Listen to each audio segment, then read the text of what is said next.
it's very rare that you hear a family like where every man within one generation gets cancer, right? So my younger brother, when he was 4 years old, took him to the hospital and found out he had leukemia, like really bad leukemia. Right? It was a rough road for him, 4 years old, he fought cancer and he was only declared like cancer-free at age 9, so 5 years, and that's important years, those developmental years. Yeah.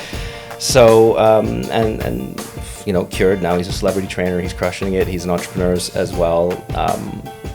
But 3 years after that, my father was diagnosed with adenocarcinoma. So it's lung cancer, but non-smoking lung cancer. He was the healthiest guy. So again, it's always an interesting topic when you ask me my perspective of health, because I've made a living and a career out of helping people get healthy and coaching them on what to do and what not to do. Hi everyone, welcome to the Superhuman Switch. I'm your host, Safwan. Today I'm joined with Dave Catudal. Dave is a health and tech entrepreneur who has dedicated the past 20 years in wellness and improving the quality of life. An inspiring story that led him to become the person he is today. Before we dive in, I have a special announcement. The Superhuman Switch podcast has reached over 8,000 podcast downloads, something I've never thought about when I started 8 months ago. Thanks to the amazing guests, corporate executives, startup founders, and Olympians who strive to maintain a healthy lifestyle, sharing their personal stories on how to overcome challenges. It was a pure inspiration for me and for you for sure. Thanks for the listeners who are engaged and decided to join the journey of Superhuman Switch. If you want to support the podcast, you can go to your favorite podcast application, give a review, and share it with your favorite ones. I really appreciate the support again, and let's dive into it. Dave, welcome to the Superhuman Switch. Nice to be here, Saf. How are you today? Really good. I'm looking forward to this conversation. Amazing. Yeah. It's been a while, actually. We connected, and it's really look forward for this discussion. Likewise. Dave, who's Dave? Let's start with this one. Dave Catudal. Who's Dave? Oh, going deep so quick, huh? Let's do it. So, it's funny. That has changed over the past little while, like how I identify. Like, everyone knows me as the nutritionist, like Dave the supplement guy, right? Because I've been doing that for literally 20 years. I'm 41, literally next week. Awesome. And I've been in the health and wellness industry since I was 19. I was a personal trainer at 19, nutritionist at 21. You start with your early nutrition certification, and that led to a life of following my passion to help people be healthy. But I'm at a point in my life now where I just don't resonate as that nutritionist anymore. The truth is, I don't want to tell people what to do anymore. I think we had this conversation in the cafe. Exactly. I was like, Saf, I just don't want to tell people what to do anymore, because my journey has been, there's been so many different iterations to my journey, right? I've been vegan, for a couple of years, full vegan, right? And then vegetarian for a couple of years after that. So there's like a 6-year period of my life where I didn't eat meat. And now, like, I'm literally, I only eat meat. Like, I haven't had a vegetable in months, right? And I feel better than ever. And the reason why I'm saying that is, like, when you ask who is Dave, there's always an evolution, right? And so where I am now is like fully focused into business entrepreneurship, because that's really what drives me. And nutrition and wellness has always been a part of that. But as I hinted to you before, I'm moved into the tech world. Yeah. New challenge. But still all under the same umbrella as, helping people live a better life. Initially, that was through nutrition, because that was part of my path. As I had cancer. We can talk about that because it's very much part of who Dave is. But yeah, it's really morphed into how can I help people most, and I realize it's not through telling them what to eat or what not to eat. It's in a very different way now. So I know, I totally understand the complexity, because now everyone has an opinion and different approach, and I believe there is no one size fits all. Truly. So I think, so in a nutshell, you are a health and I would say fitness tech entrepreneur. This is in a summary. It's really important, especially what's happening in the spectrum of health and wellness. So I see the importance of such an area. But Dave, when I looked into your story and your background, coming from a family that faced and experienced cancer, I would say. Lots of it. And I was really surprised that it's not, of course, not only your dad, your brother, and yourself. This is what shocked me, actually. Right. It's very rare that you hear a family like where every man within one generation gets cancer, right? So my younger brother, he kicked it off when he was 4 years old. We were at Disneyland in Florida, and like kids should be very happy in Disneyland, right? On a vacation. And Phil, 4 years old, or even 3, he was just out, like just like so tired. We're like, something's wrong, like he should be having a good time here. Took him to the hospital and found out he had leukemia, like really bad leukemia, right? So he was on. It was a rough road for him, 4 years old. He fought cancer, and he was only declared like cancer-free at age 9, so 5 years, and that's important years, those developmental years. Yeah. So and cured. Now he's a celebrity trainer. He's crushing it. He's an entrepreneur as well. But 3 years after that, my father was diagnosed with adenocarcinoma. So it's lung cancer, but non-smoking lung cancer. He was the healthiest guy. So again, it's always an interesting topic when you ask me my perspective of health, because I've made a living and a career out of helping people get healthy and coaching them on what to do and what not to do. But the thing is, my father did everything right.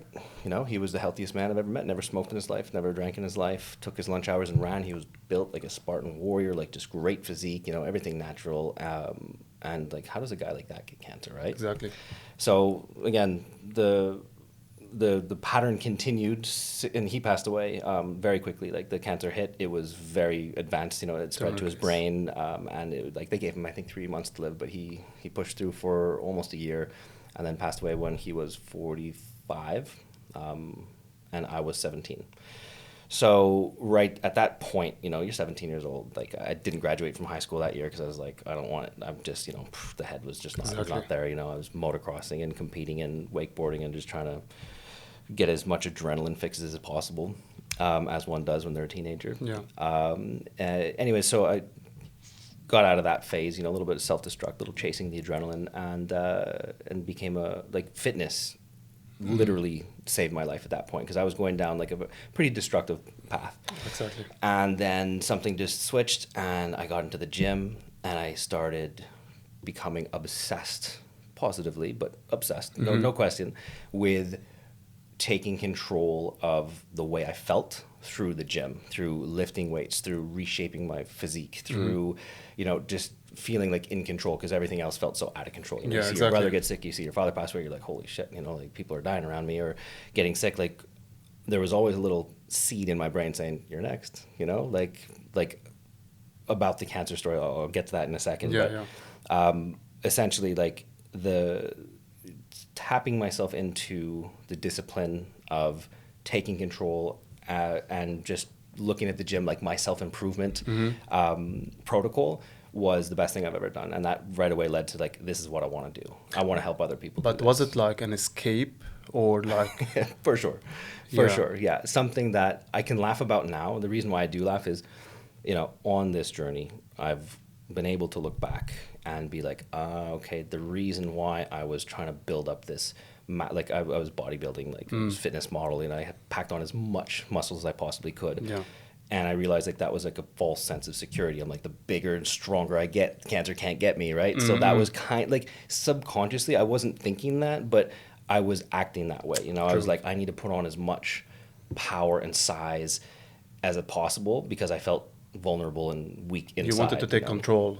Yes. Of what you're going to face. Exactly. And because, again, subconsciously, I knew, like, I saw my brother get sick, saw my father pass away, and I'm like, for sure I'm going to get cancer too, which is a horrible thing to say, but when you know something deep down, like, I just knew. And it was crazy because I knew, and I was kind of always pushing it down, suppressing, and then at 23, I got cancer, and when, again, I laugh because I've been through a whole journey, right? Like I was on a 5-year spiritual journey. I lived in a treehouse in Brazil. I lived in Bali for years. Yeah. And because I needed to figure my shit out, right? I needed to like, well, how am I attracting this? And like when I got cancer, I knew right away, I'm like, I did that. Yeah. I did that. I gave myself cancer. That was clear because I was focusing on it. Wow. Did you realize this at this stage or? I did not realize it at that stage. I did not at all. No. But I did know, like it didn't surprise me. Like I remember I was competing at wake stock. I think it was 2004, and I was jogging on the beach before my competition, and I just felt like, ow, something's not right. I think I got a hernia, but deep down inside I'm like, that might be something else. Wow. And I went through with my set. I competed. It was horrible. I had the worst ride ever because something was planted in my brain because it really hurt. I was like, something's not right. Went to the hospital after that, like after my set, and they looked at me right away and like, you need to see a specialist, like on the spot. So I see a specialist and ran some tests and like, all right. And I was like hours away from my house, and it's actually in a different province in Canada. And they called me back the next day, like, yeah, come in, we have to discuss some things. And they're like, okay. And I was thinking, shit, I don't know what this is. But the surprising fact that you are expecting it.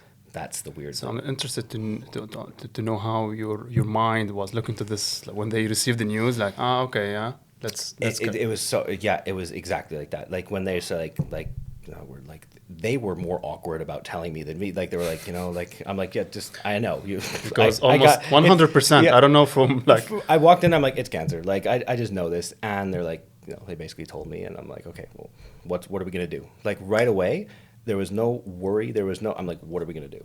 Like, what's the solution? I had not 1 second where I thought, oh my God, like this is really bad, or I'm like, so right away, like my brain probably didn't allow that. I was like, solution. What's the solution? It was pretty wild. That's maybe probably because you already have this kind of a solution-based mindset at that moment because you were expecting it and you anticipated this to come. Must be. And again, that's something like I can't. And I've had so many people over the years who have cancer. They come to me and they're like, what did you do and how did you? And I'm just like, I'm probably not a good example of telling you what you should and shouldn't do, because for me it was like the solution was take it out, like remove a testicle, that because I had testicular cancer, for those who don't know, take it out, and then they wanted to do chemo and radiation. I said, not going to happen. I'm done. You took it out, right? And they're like, yeah. And I'm like, well, then I'm done. And that was not fun for them to hear because they were like, you can't do that, like we have to do this protocol because there still could be, and I'm like, no, I'm not doing that. It's out, I'm done, I'm healed, I don't have cancer anymore. And like within literally a day, I was like, I'm cancer free. Amazing. Yeah. Maybe looking back, I'm like, wow, that was really arrogant and that was really reckless, possibly. I was going to tap into that. Yeah, but it worked for me because I just made the decision, like it was there. I knew I did it. Like I manifested that because I was always focusing on it, right? I'm like, I'm going to get cancer. Like my father was super healthy. I was a little shithead teen drinking and doing, all the bad stuff. I'm like, for sure I'm going to get it. So when I did, I was like, okay, I know why that happened. You took it out. It's gone. I'm not going to do, the chemo and radiation thing. It's an interesting example to see if the mind over matter, is it the manifestation or like, okay. Yeah, I truly believe that cancer at some level is not a physical disease initially. It starts as an emotional issue and then manifests as a physical issue. That has been my journey and my experience. And I look at other people close to me, brother-in-law who recently had a very aggressive form of cancer. Like we can even discuss face to face. It's like, yeah, he gave that to himself. Like there was a cause and a reaction, instant. So, and I see this over and over again. People who get cancer, they can look back to some trauma or some trigger that results in this dis-ease. That's That's my position because it's been my experience. Now, there all obviously are massive environmental contributors, like, I haven't worn deodorant for 15 years. Okay. True story. Maybe even 16 now. Since I was cancer-free at 24 and I'm 40, oh my God, 16 years. I haven't, that's crazy, by the way. Not once. I live in Dubai. Your body adapts, by the way. It does. Okay. And why? Just because of the chemical factor, So I am very aware of environmental toxins and daily toxins that I do my best to avoid. But it's at a level where, it's not an obsession anymore. It's just that personally works for me. That's really inspiring by a lot of sense, because again you tapped on a really important point when it comes to how the mindset or the mental fitness or the mental, I don't like to call it mental health anyway, but how you look into it from a different perspective compared to other cancer patients and how they went through the journey and how they overcome it. Because all of us, including my family, we face this kind of horrible stories. Yeah. And how they no one, of course, anticipated as you. You are a rare case. Yeah, 100%. It's like it's someone to really listen to this. Like we're like, how did you anticipated this one? But again, the journey, I'm sure that how you were able to anticipate, not to control, but to take the action, and you were determined that, okay, now we did the operation, I'm cancer free. Yeah. And again, that's just how the mind like kicks in. I don't know, internal chemicals. I'd love to hear your I truly thought on think this. so. I mean, look, I think our brain has the ability to rewire itself to adapt to any situation, right? I mean, we all know about like, fight or flight mode, our sympathetic, parasympathetic, which has been a field of study for me for a long time. Right? I've been obsessed with that, right? The more we spend in our fight or flight mode, the more our immune system is reduced, the more inflammation is up, the less protection we have against the elements, and the more open we are to allowing disease to manifest in our physical body, right? So stress is a major contributor there. This is one of the points I would love to discuss more about the stress. Now everyone has became more open about the discussion. And again, not to go with the sensitivity or the mental health. Let's start with the basic one, which is stress. Which I believe stress it's on day-to-day basis. But 100%. how we control this, and in a sense, what are the habits, what are the things that we can at least acknowledge them, and how we can do the practices that to avoid it and how to overcome it. Yeah. Especially with all the senses. You went through this journey, and now you have a deep experience how the body-mind works, which I don't believe in body-mind also, but at least you're able to understand how these practices on daily basis have a positive or negative influence. Absolutely. So, into the stress, after that you went into like a long journey in the health and wellness and fitness. Went through your profile. You were like a fitness model. You work with celebrities. You work with of course you had the mix of the physical and mental correlation. That was always part of my training. Absolutely. Yeah. So what are the things, because after this experience you became a living example, and the application you did, I think, had a huge influence on others. So what are the framework that you followed? So about the topic of stress and how that kind of unfolded and helped to influence positively those who I worked with is, in fact, that's how I got into the supplement industry. Is when I said no to chemo and radiation, I knew that I needed to boost my immune system, right? Yeah. And so thank goodness at that age I had, I'd already been like fitness modeling / training for 4 years, right? So I was like, okay, I know how to reshape my body. I understand the value of macro nutrients, right? I understand. And I was becoming more and more aware of specialty like supplements and compounds and even diet. So I was on keto for 2 years. This does have something to do with stress. So I was on keto for 2 years, and taking all different types of antioxidants. I was on metformin at that time, which is anti-diabetes medication, which helps to regulate blood sugar, which is it's cancer protective. It's a really interesting field. And I was doing everything possible to protect my body against the inevitable effects of stress, right? Because stress is going to come. Because at that time, I was self-employed. I've actually been self-employed since 19. I've had several companies. Most didn't work out. Some did along that journey. But stress happens, right? And so I know, okay, I tried the whole spiritual journey thing. I mean, I did that and I immersed myself in it, but that was bypassing, right? So that wasn't, that was like, I can't take any stress. I need to go to Bali. I need to live in a treehouse. I need to. Life is not like this. And then, and my entrepreneur brain, the whole time I was there, I'm like, dude, you're stupid, man. I'm like, you're just hiding, right? So, I mean, I had some very valuable lessons there, but looking back, stress was always something that I was very tuned into. I was like, this is a problem. Like, stress is a problem. Because I personally believe my father gave himself cancer too from the stress of watching my brother have cancer, right? So it's this loop, right? So I started creating supplements for anti-stress, which anti-stress I don't like that word, anti-stress, right? It's more stress protective, right? Because the stress is going to come in. You can't hide from it. You can try, but it's not going to work. But you can protect your body against it, right? So I had supplements with adaptogens like ashwagandha. I had, every natural compound that had like proof of science that was going to relieve inflammation or enhance immune function. So reishi mushroom and all these different things. I would basically make that myself and take that as my own supplement. As preventive, basically. Exactly. As a treatment. Yeah. And when I moved to Hollywood and started training my clients, I was one of the few trainers that was actually addressing that factor. And, it wasn't just about the calories and the macros and, it was about, okay, well, what's your stress levels? What are you doing to protect yourself from stress? And no one had an answer. They're like, well, actually nothing, right? Yeah. And so that helped me kind of differentiate myself in the fitness world, nutrition world, as like, I'm the guy who's looking at stress as a major contributing factor to your weight loss that you're not, satisfied with because you're too stressed, right? You're in protection mode. Yeah. Your body's not letting go of the energy because you have too much stress. So, I mean, and pills are never going to solve that problem entirely, but they do help, So, yeah, I just kind of baked in this holistic stress reduction methodology into my training, and that really helped me along my, building my niche in fitness and wellness. So stress reduction has always been an area of specialty for me. And that helped you personally and the clientele. Exactly. Yeah. And even if it wasn't just the protocol, it was putting the fact that stress was a major issue in their life that they needed to address, right?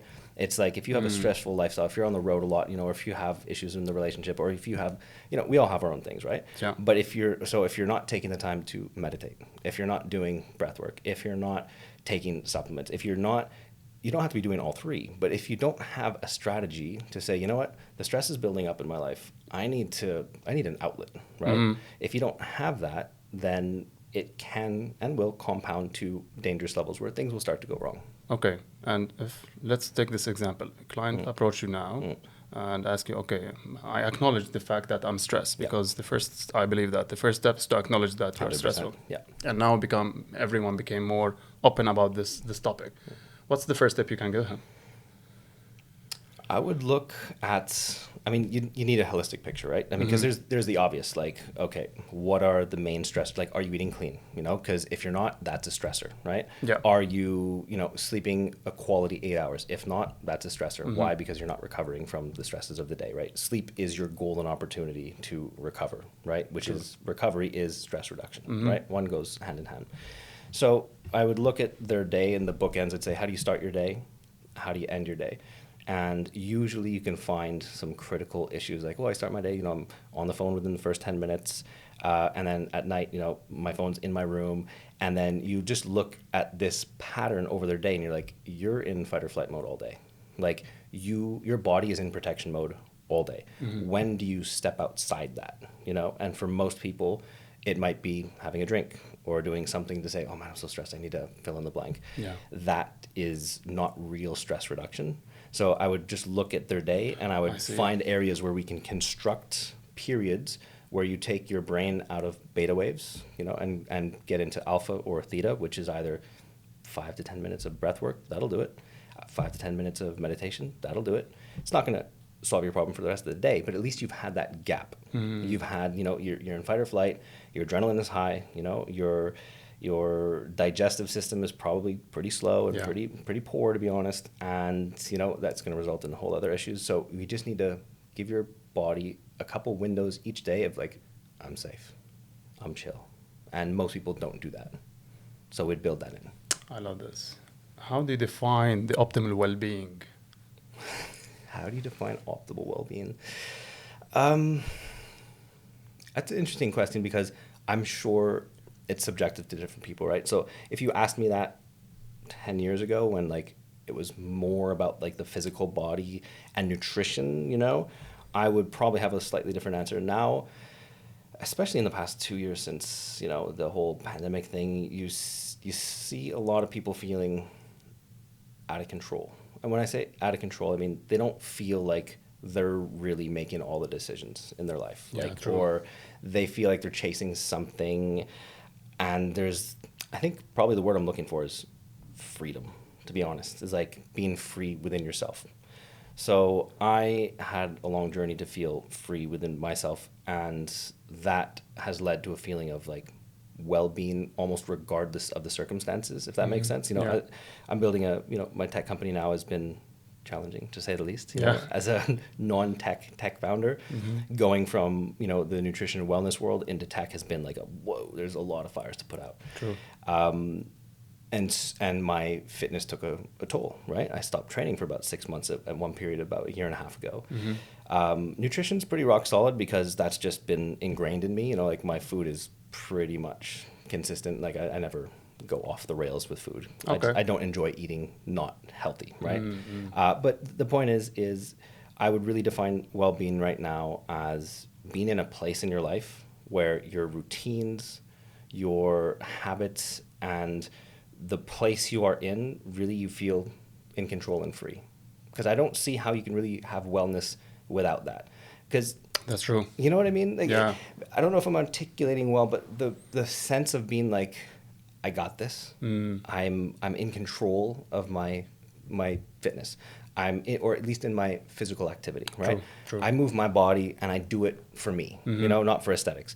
I eat clean because I feel better this way. I prioritize my sleep because I feel great the next day. I think when you check these boxes, what you really have is this sense of empowerment and freedom. You're free. Well put. I think so. No, I fully understand it because I don't know if it becomes by wisdom or age, but you reach a point like you avoid the aesthetics sometimes. You look amazing in the summer, and now you have a better objective at least to sustain your energy during the day, have the time to enjoy some activity with your friends. Whenever you have like an opportunity to jump to an extreme activity, at least you have the capability physically and mentally to jump into it. Yeah. This is at least personally. That's free. See, that's a good feeling. 'Cause you feel you're just bring it on. That's that exactly. Feeling, this is where what you mentioned now. Because Yeah. anyway, freedom is part of my freedom. Yeah, It's like one of the value and the point that as you mentioned that I have the capability to decide whatever I need to do physically and mentally. Exactly. Sort of. It's like based on that, we're gonna dive into your new venture, which is quite impressive. But before we do that, I'm really interested to see your perspective about the misconception about fitness and wellness these days, because we have a lot of noise, and there is abundance of information out there. It's good in the sense that at least there is an increased awareness about this topic, but also there is a lot of misinformation. Tons. Yeah. I mean, so what are the misconceptions in fitness and wellness nutrition? I mean, like you said, no one these days can say, I don't know what to do. Like, what I mean by that is there's information everywhere. There is someone telling you exactly what you need to know, right? So we have access to information. There's not a lack of information. I think that's a better way to put it. It's not a lack of information that is the problem, right? It's a lack of focus or a lack of discipline, or there's other areas. But a misconception, I would say that people are chronically overcomplicating things, right? So maybe a misconception is like it's hard to, fill in the blank. I think the whole Instagram and the aesthetics of people these days, like people are looking damn good these days. Like when I was fitness modeling, I was in like the top 1%, right? Now, 15 years later, like I'm just a normal guy. Like back in my peak shape, I'm just a normal guy now. Right? I highly recommend everyone to check his Instagram page. You will be exactly like, okay, he's in the 1%. But you know what I'm saying, though, right? Like, I understand. there was like... But this is not the real life. This is basically the point. Yeah. I know, but so that's the misconception. We're looking at this impossible... Like, do you know how many hours a day I had to train and eat perfectly to look like that? Like, I used to wake myself up at 3 a.m, have an alarm with a little fridge in my room and drink a protein shake because I was worried about going catabolic, right? Which is ridiculous, I know. But like this is the level of commitment that I had to do to achieve those aesthetic goals, right? And when you look, but of course you don't tell people that, right? I mean, you're training your clients like, oh yeah, sure, you could probably look like this, like, but six packs, in 3 weeks. And then when you think about it, you're like, oh man, you're probably not gonna do what I did to get that, right? Yeah. But now, and again, maybe going off the rails with the misconception thing, but we're all probably looking at these impossible standards and then thinking, damn, this is gonna be so hard, because we're comparing to maybe the wrong things, right? So. Definitely a misconception is that things are going to be hard. They're not. Or things are complicated. They're not. Things have to be stripped back.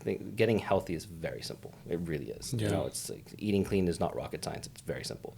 Exercising to, gain muscle, it's quite simple. Lift heavy weights. Like don't run forever, lift heavy weights, So there's the misconception, I think, is that it's a complicated path and that you have to be like very knowledgeable in the field in order to really take control of your health. It's like, no, that's not true. It really is simple. So take me now through the current venture, which is I'm really interested to know more because I've seen of course the concept itself. It's really cool. So Thank you. Yeah, I'm just so excited about it. So it's Lively. It's called Lively, and the name came from. So we exist to help people monetize themselves. Essentially, like I want to see more people getting paid for doing what they love, right? If I look at my family, like no one in my family has real jobs, right? Like we have actors, we have coaches, we have entrepreneurs, we have a writer. Like no one in the Catudal family is normal, right? And that's maybe this is the normal. Come on. well, you know, it's we're moving from the industrialized. I'm trying to because my family, if they when they listen to this, they're gonna be like, yeah, we're not normal. Like but we didn't have a normal upbringing, right? You know, so because, you know, a lot of hospitals, a lot of like, you know, different way of thinking, you know, a lot of just, things weren't so linear in our family, you know, so, and so, yeah, so helping people to get paid for doing what they love, I think is the greatest gift in the world. Like, I love to be able to be at a cafe, like, you know, again, past 15 years, coach, consultant, I lived in like 12 different countries. So, you know, being in a cafe in Mallorca, you know, and being like, damn, this is my office, you know, or, you know, living in Thailand and teaching seminars, you know, in wellness retreats. I'm like, damn, this is a good life. Yeah. And the reason why I did that is because I believed that I could. I followed my passion, and I ended up figuring it out, right? Because at the end of the day, if you do what you love, you're going to figure out a way to make that stick, impressive, right? Yeah, true. So the way the world is going right now, I see with the corporate, is more and more people are looking for side hustles. More and more people are taking the chance on themselves to say, you know what, I can make money online by being a content creator or a freelancer, or take my coaching one-to-ones online and do one-to-many, right?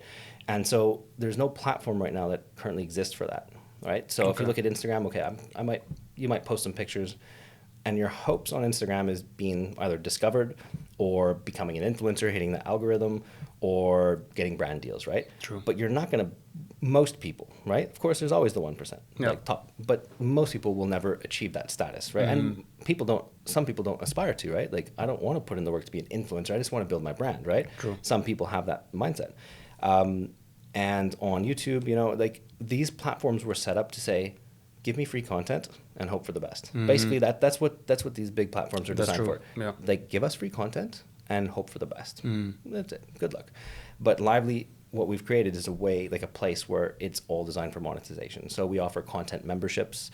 You know, you can tip your favorite creators. You can host. We've built in HD video calling, so you can host your sessions. Now, don't do it on Zoom. Do it on Lively. Nice.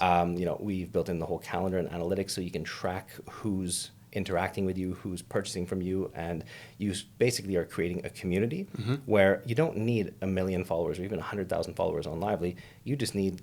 Have you heard the 1,000 raving fans term? I love that. Yeah. So I think that's really underestimated. Like, people are thinking like, I need 1 million. It's like, no, you need 100 that really love what you do. True. And you can make a business off of that. And if you have 1,000, you're gonna have a damn good business off that.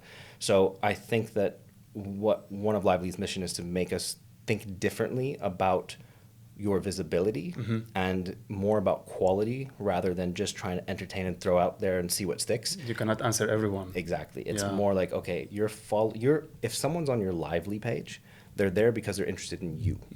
And once they're interested in you, they can support you or purchase things from you in a variety of different ways. I love the mission and the idea behind it, because currently you have multiple solutions all over the place that can cover or at least deliver on these, but they are not sort of consolidated. Exactly. It's like everywhere. You have to put a lot of effort on the social media to drive traffic. Then you create your own online. Then you move to your trying to create a business. Yeah. But you end up like all over the place. 100%. And you have the resources, the time, the money to make sure that everything. And as you said, if you have a low chance to like something to click and to create your own. Yeah. Where this platform can, you have one touch point that you can control everything. Exactly. And you're attracting the right people, because you cannot have one solution to everyone. You can't, exactly. And it's funny, you just said that perfectly, actually, because our initial name was All In, just All In, because it's all in right there. We scrapped that name. And our second name was Spot Live, but we got challenged by Spotify. they ran a court case against us for our trademark. So I remember this between Shopify. yeah, so we're like, okay, we're gonna drop that one. Okay. We're not gonna fight. We're not gonna fight. Not Spotify. Like that's a fight we don't want to get into as a startup, right? Funds are just gonna be burnt. So I was walking on the beach. You know, I walk on the beach every morning, 6 o'clock. You know, let the sun hit my eyes, kind of wake up my brain. And I was like, what do we name this? Like, crap, what are we gonna do? You know, I'm like, we can't use Spot Live anymore. And then it just lively. It just popped in my brain. I'm like, lively. I'm like, livelihood. It's a lively vibe. I'm like, people need to be more lively. I'm like, oh my God, that's it. And then we just ran the trademark right away. And we're Amazing. like, that's it. Yeah. Why the good ideas come in the weird places? Yeah, right? So, or right before you fall asleep. But that's actually, theater waves. It's like, man, you know. That's why sometimes you have the amazing ideas in the bathroom. Surprisingly, I did an experiment on myself that now I walk a lot, especially in the afternoon and in the evening. But sometimes when I do like my Saturday run, it's a 5K basic, but all this kind of like flush of ideas comes after the running. Yes. Because it's a state of like trying to recover endorphins. 100%. Well, and you're not in survival mode at that point. You're not in survival mode. You cannot be creative in survival mode. You can't. That's when you're in beta brain. So survival mode, sympathetic, you're in beta brainwaves, which is intellectual. They're not bad beta brainwaves, but you're not going to be really in tune with your intuition there. You're not going to be compassionate in that state. You need to be in alpha and theta. That's why the best come after, like your alpha waves are at a peak after physical exercise. That's when the endorphins are rushing and your brain is in alpha.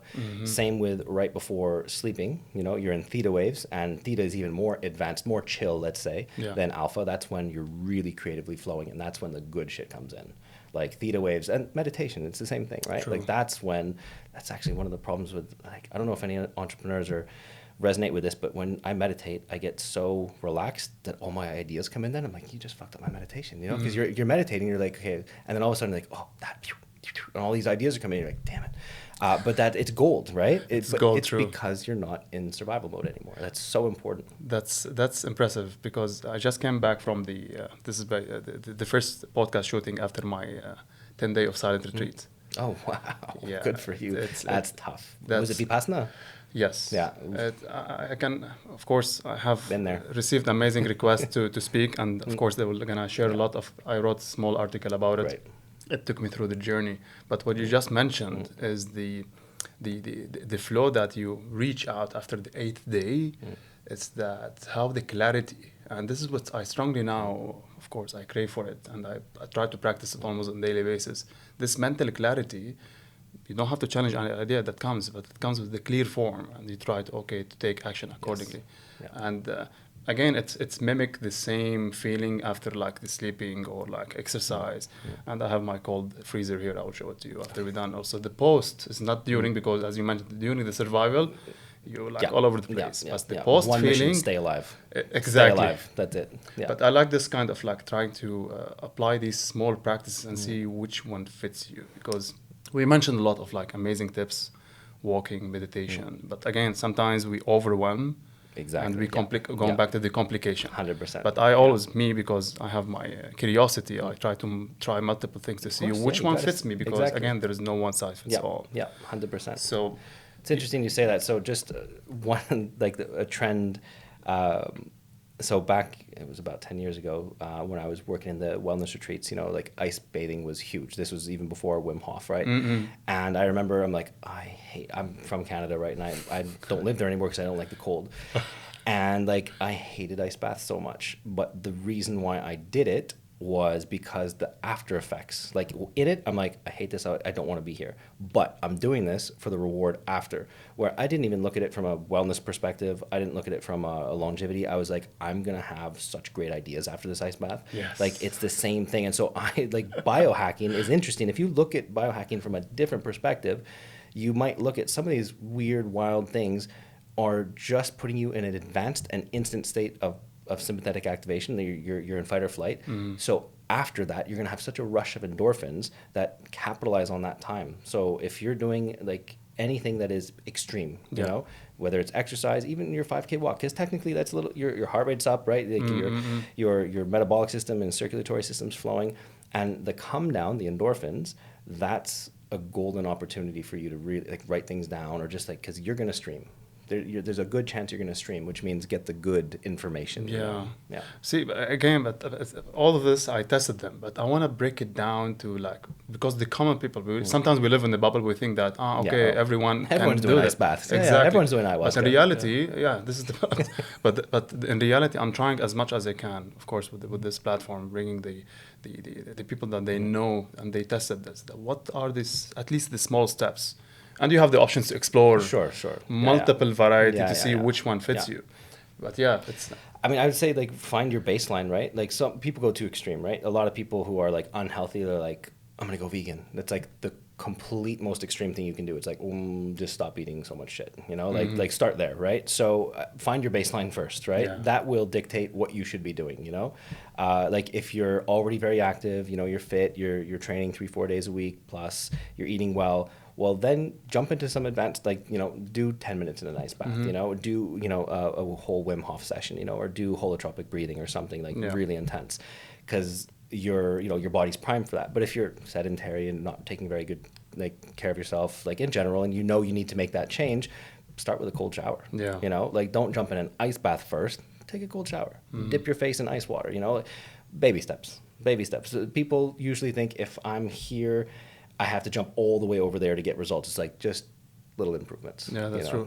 Do something uncomfortable. Yeah, I fully agree, because sometimes when we have like a big objective, there is a lot of like resistance and friction to achieve this point, and this is where people drop out because they're not able to reach this objective, which is pace yourself. Yeah, start small. Yeah. Based on now Lively, and I'm sure that we discussed this point, what are your aspirations based on all of that? Because you have abundance of knowledge in the fitness and health and well-being. And I don't want to waste that, you know, like, this is my question. I started this podcast off like, I don't identify, like, I guess it's funny. I probably shouldn't say that because I love helping people with their fitness and nutrition, but it's not my main driver anymore, if that makes sense. Like, I don't want to start another supplement company. You know, I've done it like 2 or 3 times, you know, a couple were very successful, and I'm like, okay, I've done that. I'm happy with that. I don't want to continue there. I need a new challenge, to be honest. And so, you know, with Lively, it just has opened up like a whole new opportunity for me to try something new, you know, get uncomfortable. So, you know, I'm really focused on doing what I practice, what I preach is in fitness and nutrition. Wrapping back to that is, I do have some things planned. I do still have something in that field, but it's going to come from a different place, right? It's going to be, instead of me creating products, it's going to be me creating a community for other people to succeed where I have that knowledge, right? So more like mentoring other aspiring entrepreneurs who are in the fitness and wellness and providing them with opportunities, if that makes sense. It makes full sense. I think you reached the point of, okay, you can give back with your knowledge. I know how to help people I don't want to help you with your nutrition anymore. I want to help you build a nutrition business, if that makes sense, because then I can kind of scale, like, it's like cloning yourself, right? If I teach 20, 50 people to be health coaches, entrepreneurs, well, then that radiates outwards. That's 20 times the impact that I could have had alone, right? Bigger reach, bigger influence. Exactly. So that's the game plan right now, is like coach the coaches and mentor the wellness entrepreneurs and save them time and headaches that I've learned from my journey, and give them like a launch pad. That's really inspiring, because I see the value of it is not, instead of like being in the trenches, at least you guide these people not to be in the trenches by having their ventures. Exactly. Which is really amazing. So again, it's like, take me through your daily activities, just as a sample. I know it's ups and downs, there is no one, but I'm really interested to know your routine on a daily basis. It's really simple. Like, and I go through phases, of course, like when I'm like switched on, I'm like, damn, like you're doing it all. And there's other times where I'm like, you probably should be doing more, Dave. Yeah. But there's a couple non-negotiables. So I'll go through like what an average day for the past year looks for me. Like where my main objective is no longer, you know, physical performance aesthetics, you know, that I dropped many, many years ago. It's more mental performance and emotional well-being, like just feeling just so happy to be me, so, you know, empowered and just so present. Like that's really my mission. Yeah. So performance to me has taken a little bit of a different turn. So for example, like I'm up every morning at 6, I'm on the beach by 6:15. Me and my fiance, we walk on the beach, we just do a couple laps. Usually It should be 4. Usually now it's 2 because the ideas flow. Literally, I'm like, I got to get in the car. I have to write. Like, I'm just in full on build this business mode. Like, lively is my life right now. So, but start in the morning, get the sunlight on the eyes because that really is good for your neurological system. Like your brain, your dopamine, your serotonin start to wake up, right? Melatonin is now at low, so you're not sleepy. You are now manufacturing more serotonin. You're building more energizing, more happy hormones. And so anyone listening, sunlight in the morning, really, really important. Game changer. Yeah. So 15 minutes of sun, 20 minutes of sun. Then breakfast, I used to intermittent fast. Don't bother with that anymore. I like my food in the morning. So I'll have either Greek yogurt, a little bit of honey, or protein shake, or like today I had 4 eggs, 2 pieces of toast. Okay. Like quinoa toast, Okay. kind of healthy.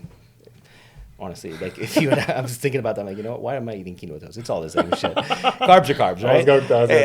Again, it's just, there's an organic store near our house. I'm like, I like this, so whatever. So it's a preference, taste preference. It is actually. That's it. So my breakfast literally doesn't change. It's one of those 3 every single day. Yeah.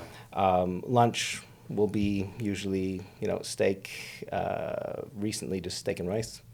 And dinner almost every night is steak only. Okay. Just steak, maybe steak and eggs. That's it. Vegetables have very little place in my life. So that's nutrition.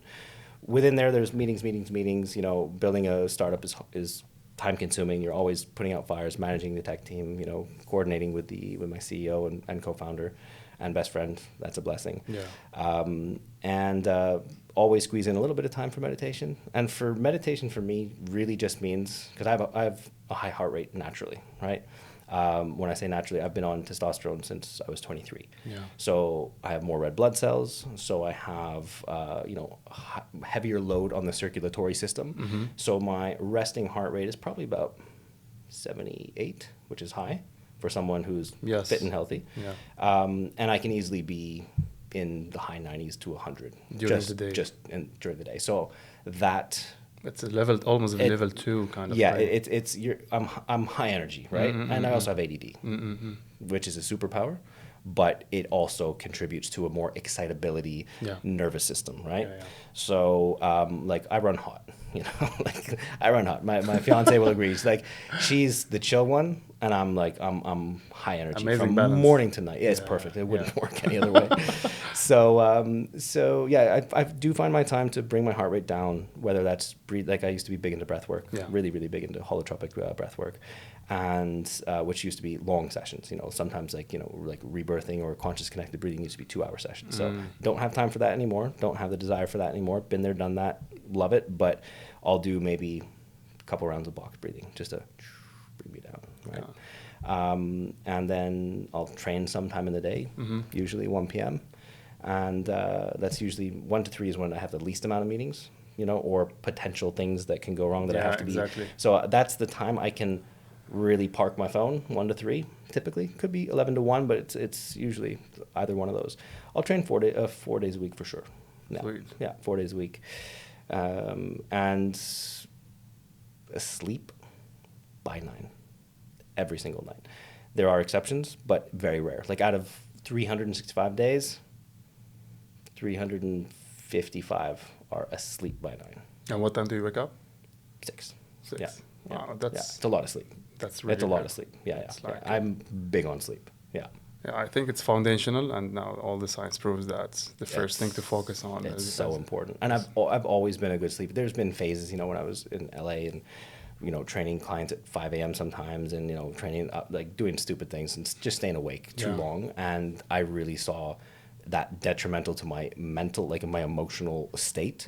Just like too wired, too like not very, you lose a lot of, I use the word compassion, but you lose, you're too on edge. When you're in fight or flight, you can't be compassionate because you're just thinking protect, right? You can't think, be kind, be sensitive, be compassionate. You're just thinking, I need to not die. So I learned how to get out of that, and sleep is just a massive part of it. Just win the night, and you're going to have a better day for sure. I cannot agree more. Of course, I've experienced this several times with the quality of sleep. I'm not talking about going back to the stress because it's the main basically impact that will determine the quality of sleep. But yeah, it's a lot of things to be discussed in details. But again, the key message, and I strongly believe what you just said at the beginning, that we need to simplify things because We do. we cannot jump to the ultimate things. Yeah. Dave, what we covered a lot of things, but I would like you Certainly did. to really sum it up in a way. What are your aspirations? And again, we discussed a lot of things. You have really amazing track record in the health and wellness. You are venturing to a new interesting concept that you believe in, and you want to have like an influence on the other, I would say, entrepreneurs. Absolutely. But your personal aspirations that towards the world, what would it be? You know, I really think that Lively is that mission. Like, what do I want to bring into the world? Like, what is my personal mission? It really is, I think the biggest impact I can have is paying it forward with I feel so blessed to have always done what I love and got paid for it. Like literally since I was 19 years old. Mm-hmm. You know, trainer, nutritionist, coach, entrepreneur, started supplement company multiple times and mentored other coaches along the way, right? To become coaches as well. I just want to now scale that. And yes, it's a business, but it's more of a mission that I've figured out how to turn into a business as well. Because I'm going to do this, right? I'm going to help people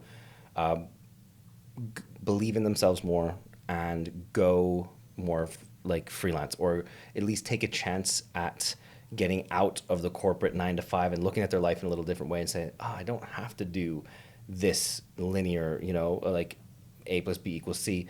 I can really jump forward. I can make a massive leap by doing what I love and sharing that with other people, and I can figure out how to monetize that, right? So my impact literally is just that, is helping other people find their passion, you know, define that. And I do want to also do it not just on a Lively level, but, you know, individuals, build a community of people and say, how can I help you execute on your dreams? You know, like really, what does that look like, and help them shape and believe in. Again, it all comes down to believing in yourself, right? Yeah, because most people don't have that trust in themselves. They're like, oh, if I leave this like comfy job with this paycheck, I don't know if I can make it. You can make it. Anyone can. You just have to commit. So that's something that I want to bring into the world, is just helping people, you know, have the vision, believe in themselves, commit, and execute. That's really inspiring. And coming from a person that he has, again, and you went through a lot, and you have an amazing footprint on this field, in the health and wellness.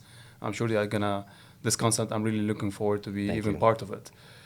Dave, thank you very much for your time. I really appreciated the conversation, and we had several engagements several times, but I really appreciate your time, man. Of course, and we have to do this again. We can go more granular on any one of these. We that's definitely can. We can always have a part 2. It's always like it. Awesome, man. Amazing. Thank you very much, so much. Dave. Thank you. Take care.